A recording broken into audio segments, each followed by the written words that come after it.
ಅಜ್ಞಾತ ಸ್ಥಳದಿಂದ ವಾಪಸ್ಸಾದ ರಾಮಲಿಂಗಾರೆಡ್ಡಿಯ ಮನವೊಲಿಸಲು ಸಿಎಂ ಡಿಕೆ ಶಿವಕುಮಾರ್ ಕಸರತ್ತನ್ನ ಮಾಡ್ತಾ ಇದ್ದಾರೆ.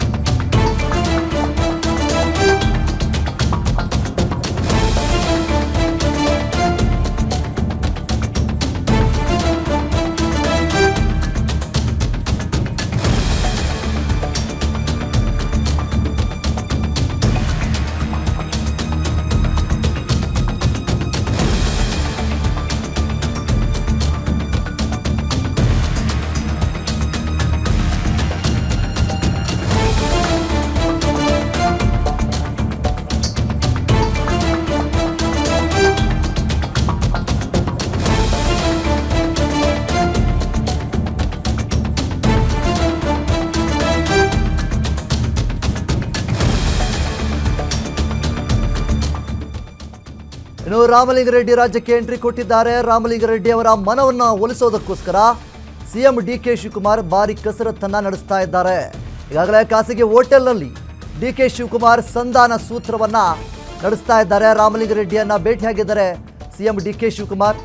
ಜಯನಗರದಲ್ಲಿರುವಂತಹ ಖಾಸಗಿ ಹೋಟೆಲ್ನಲ್ಲಿ ಭೇಟಿ ಮಾಡಿದ್ದಾರೆ. ಈ ವೇಳೆ ಭೇಟಿ ಮಾಡಿ ಮಾತನಾಡ್ತಾ ಇದ್ದಂತಹ ಸಂದರ್ಭದಲ್ಲಿ ಈ ವೇಳೆ ಹಿಂದಿನ ಮಾತನ್ನ ನೆನಪಿಸಿದ್ದಾರೆ ರಾಮಲಿಂಗಾರೆಡ್ಡಿ ಅವರು. ಡಿಕೆ ಶಿವಕುಮಾರ್ ಅವರು ಯಾವೆಲ್ಲ ಭರವಸೆಯನ್ನು ಕೊಟ್ಟಿದ್ರು, ಸಿದ್ದರಾಮಯ್ಯನವರು ಏನೆಲ್ಲ ಭರವಸೆಯನ್ನು ಕೊಟ್ಟಿದ್ರು, ಅದೆಲ್ಲವನ್ನೂ ಕೂಡ ಈಗ ರಾಮಲಿಂಗಾರೆಡ್ಡಿ ಅವರು ಮತ್ತೆ ಪ್ರಸ್ತಾಪ ಮಾಡಿದ್ದಾರೆ. ಮತ್ತೊಮ್ಮೆ ಅವರಿಗೆ ನೆನಪಿಸಿದ್ದಾರೆ. ಸೊ ರಾಮಲಿಂಗಾರೆಡ್ಡಿ ಹಿಂದೆ ಕೊಟ್ಟ ಮಾತನ್ನು ಉಳಿಸಿಕೊಳ್ಳಿ ಅಂತ ಹೇಳಿ ರಾಮಲಿಂಗಾರೆಡ್ಡಿ ಅವರು ಹೇಳಿದ್ದಾರೆ. ಈ ವೇಳೆ ಎಲ್ಲ ಹೈಕಮಾಂಡ್ ನಿರ್ಧಾರ ಅಂತೇಳಿ ಡಿಕೆ ಶಿವಕುಮಾರ್ ಅವರು ಹೇಳಿಕೆಯನ್ನು ನೀಡಿದ್ದಾರೆ. ಮುಖ್ಯವಾಗಿ ರಾಮಲಿಂಗಾರೆಡ್ಡಿ ಅವರು ಯಾವಾಗ ರಾಜೀನಾಮೆ ಕೊಟ್ಟ ಬಳಿಕ ತಮಿಳುನಾಡಿಗೆ ಅಥವಾ ಬೇರೆ ಕಡೆ ಎಲ್ಲಿಗೋ ಹೋಗಿದ್ರು ಅನ್ನುವಂತಹ ಮಾತುಗಳು ಕೂಡ ಕೇಳಿಬಂದಿತ್ತು. ಸೊ ಒಂದಿಷ್ಟು ರಾಜ್ಯದಲ್ಲಿ ಕೋಲಾಹಲ ಕೂಡ ಸೃಷ್ಟಿಯಾಗಿತ್ತು. ದಿಢೀರನೇ ರಾಮಲಿಂಗಾರೆಡ್ಡಿ ಅವರು ಈ ರೀತಿ ಏನು ರಾಜೀನಾಮೆಯನ್ನು ಕೊಟ್ಟಿದ್ದಾರೆ ಅನ್ನುವಂತಹ ನಿಟ್ಟಿನಲ್ಲಿ. ಸೊ ಈ ಒಂದು ಸಂದರ್ಭದಲ್ಲಿ ರಾಮಲಿಂಗಾರೆಡ್ಡಿ ಅವರು ರಾಜ್ಯಕ್ಕೆ ಎಂಟ್ರಿ ಕೊಟ್ಟಿದ್ದಾರೆ. ಡಿ ಕೆ ಶಿವಕುಮಾರ್ ಅವರ ಜೊತೆಗೆ ಮಾತುಕತೆಯನ್ನು ಮಾಡ್ತಾ ಇದ್ದಾರೆ ಜಯನಗರದ ಖಾಸಗಿ ಹೋಟೆಲ್ನಲ್ಲಿ.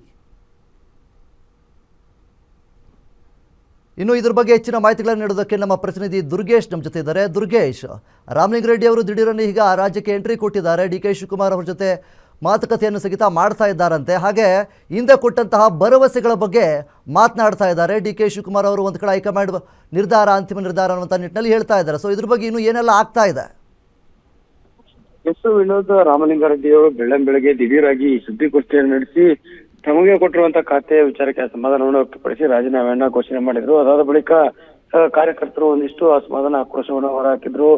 ಬೆಂಗಳೂರಿನ ಉಸ್ತುವಾರಿಯನ್ನ ಕೊಡ್ಲೇಬೇಕು, ಬೆಂಗಳೂರು ನಗರಾಭಿವೃದ್ಧಿಯನ್ನ ರಾಮಲಿಂಗಾರೆಡ್ಡಿ ಅವರಿಗೆ ಕೊಡ್ಲೇಬೇಕು ಅನ್ನುವಂತ ಪಟ್ಟಣ ಹಿಡಿದಿದ್ರು. ಆದ್ರೆ ಡಿ ಕೆ ಶಿವಕುಮಾರ್ ಅವರು ಕೂಡ ಬೆಳಗ್ಗೆಯಿಂದಲೂ ಕೂಡ ಹೈಕಮಾಂಡ್ ನಾಯಕರ ಜೊತೆಗೆ ಮಾತುಕತೆ ನಡೆಸಿದ್ರು. ಅದಾದ ಬಳಿಕ ರಾಹುಲ್ ಗಾಂಧಿ ಮತ್ತು ಮಲ್ಲಿಕಾರ್ಜುನ್ ಖರ್ಗೆ, ಕೆ.ಸಿ. ವೇಣುಗೋಪಾಲ್ ಮತ್ತು ಸುರ್ಜೇವಾಲಾ ಎಲ್ಲರೂ ಕೂಡ ರಾಜ್ಯಕ್ಕೆ ಮಲ್ಲಿಕಾರ್ಜುನ್ ಖರ್ಗೆ ಅವರು ನಾಮಪತ್ರ ಸಲ್ಲಿಕೆ ಕಾರ್ಯಕ್ರಮಕ್ಕೆ ಆಗಮಿಸಿದ್ರು. ಈ ಒಂದು ಸಂದರ್ಭದಲ್ಲಿ ಈ ಒಂದು ಗೊಂದಲ, ಅದರಲ್ಲೂ ಕೂಡ ರಾಮಲಿಂಗಾರೆಡ್ಡಿ ಅವರ ರಾಜೀನಾಮೆ ವಿಚಾರ, ಮುನಿಯಪ್ಪ ಅವರ ಅಸಮಾಧಾನ ವಿಚಾರ ಬಹಳಷ್ಟು ಸದ್ದು ಮಾಡ್ತಾ ಇತ್ತು. ಹೀಗಾಗಿ ಇಬ್ಬರು ನಾಯಕರ ಮುನ್ಸೂಚನೆ ತಿಳಿಸಬೇಕು ಅನ್ನೋ ನಿಟ್ಟಿನಲ್ಲಿ ಹೈಕಮಾಂಡ್ ನಾಯಕರು ಮತ್ತೆ ರಾಜ್ಯದ ನಾಯಕರು ಕೂಡ ಸಭೆಗಳನ್ನ ನಡೆಸಿದ್ರು. ಮೊದಲಿಗೆ ಸಿದ್ದರಾಮಯ್ಯ ಅವರ ಜೊತೆಗೆ ಕೆ.ಎಚ್. ಮುನಿಯಪ್ಪ ಅವರು ಬೆಳಿಗ್ಗೆ ಸಭೆಯನ್ನು ನಡೆಸಿದ್ರು. ರಾಹುಲ್ ಗಾಂಧಿ ಅವರು ಕೂಡ ಆ ಒಂದು ಸಂದರ್ಭದಲ್ಲಿ ಇದ್ರು. ಈ ಮುನಿಯಪ್ಪ ಮತ್ತೆ ರಾಮಲಿಂಗಾರೆಡ್ಡಿ ಅವರ ಅಸಮಾಧಾನ ಒಂದು ಕಡೆ ಆದ್ರೆ, ಮುನಿಯಪ್ಪ ಅವರು ಸೀನಿಯಾರಿಟಿಗೆ ವಿಚಾರಕ್ಕೆ ಸಂಬಂಧಪಟ್ಟಂತೆ ಖಾತೆಗಳ ಹಂಚಿಕೆ ಸರಿಯಾಗಿ ಆಗಿಲ್ಲ, ಸೀನಿಯಾರಿಟಿಗಳಿಗೆ ಕೊಡಬೇಕಾದ ಗೌರವ ಕೊಟ್ಟಿಲ್ಲ ಅನ್ನುವಂತ ಮಾತುಗಳನ್ನ ಹೇಳಿದ್ರು. ಮತ್ತು ಅದನ್ನ ರಾಹುಲ್ ಗಾಂಧಿ ಅವರು ಮುಂದೆ ಕೂಡ ಪ್ರಸ್ತಾಪ ಮಾಡಿದ್ರು. ಇದರ ನಡುವೆ ರಾಮಲಿಂಗಾರೆಡ್ಡಿ ಅವರು ತಮಿಳುನಾಡು ಪ್ರವಾಸವನ್ನು ಕೈಗೊಂಡಿದ್ರು. ಖಾಸಗಿ ಕಾರ್ಯಕ್ರಮದಲ್ಲಿ ಭಾಗಿಯಾಗೋದಕ್ಕೆ ಅಂತ ರಾಮಲಿಂಗಾರೆಡ್ಡಿ ಬೆಂಗಳೂರಿನಿಂದ ತಮಿಳುನಾಡು ಪ್ರವಾಸವನ್ನು ಕೈಗೊಂಡಿದ್ರು. ಸಂಜೆ ಅವರು ಬೆಂಗಳೂರಿಗೆ ವಾಪಸ್ ಆಗಿದ್ದಾರೆ. ಬೆಂಗಳೂರಿಗೆ ವಾಪಸ್ ಆದ ಬಳಿಕ ಡಿ ಕೆ ಶಿವಕುಮಾರ್ ಅವರು ಕೂಡ ರಾಮಲಿಂಗಾರೆಡ್ಡಿ ಜೊತೆ ಮಾತುಕತೆ ಮಾಡ್ತೀನಿ, ಹೈಕಮಾಂಡ್ ಒಂದು ನಿರ್ಧಾರವನ್ನು ತೆಗೆದುಕೊಂಡಿದೆ, ಕೃಷ್ಣ ಬೈರೇಗೌಡ ಅವರಿಗೆ ಬೆಂಗಳೂರು ನಗರಾಭಿವೃದ್ಧಿ ಖಾತೆಯನ್ನು ಕೊಟ್ಟಿದೆ, ಇದ್ರ ಬಗ್ಗೆ ಮನವೊಲಿಸುವಂತ ಕೆಲಸವನ್ನ ಮಾಡ್ತೀವಿ ಅಂತ ಡಿ ಕೆ ಶಿವಕುಮಾರ್ ಮಾಧ್ಯಮಗಳಿಗೆ ಹೇಳಿಕೆ ಕೊಟ್ಟಿದ್ರು.